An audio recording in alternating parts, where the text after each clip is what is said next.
بسم اللہ الرحمن الرحیم۔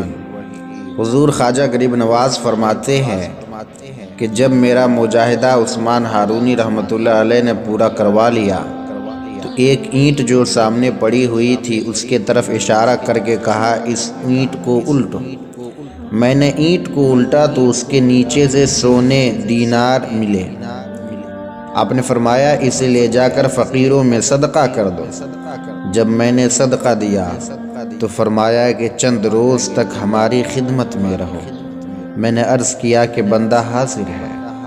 پھر خواجہ عثمان ہارونی نے خانہ کعبہ کی طرف سفر اختیار فرمایا، اور خواجہ معین الدین فرماتے ہیں کہ میرا بھی یہ پہلا سفر تھا۔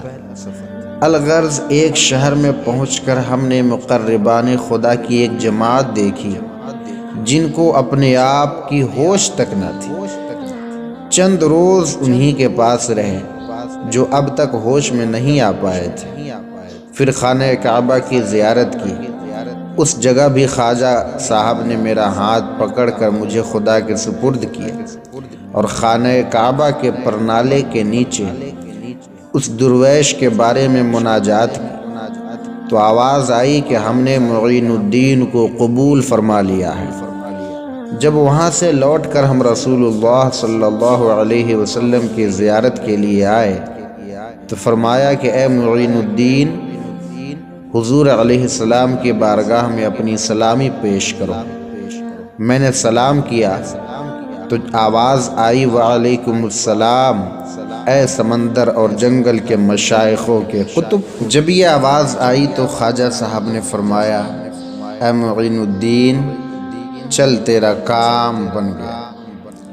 اس کے بعد ہم ایک مقام پر پہنچے اور ایک بزرگ سے ملے جو کہ خواجہ جنید بغدادی رحمۃ اللہ علیہ کے پیشکاروں میں سے تھا، اور جس کی عمر 100 سال کی تھی۔ وہ از حد خدا کی یاد میں مشغول تھا، لیکن اس کا ایک پاؤں نہ تھا۔ اس بارے میں جب اس سے پوچھا گیا تو اس نے فرمایا کہ ایک دفعہ کا ذکر ہے کہ نفسانی خواہش کے خاطر میں جھوپڑی سے باہر قدم رکھا ہی چاہتا تھا کہ آواز آئی، اے مدعی، اے میری محبت کا دعویٰ کرنے والے، یہی تیرا اقرار تھا جو تو نے فراموش کر دیا۔ چھری پاس پڑی تھی، میں نے اٹھا کر اپنا پاؤں کاٹ ڈالا۔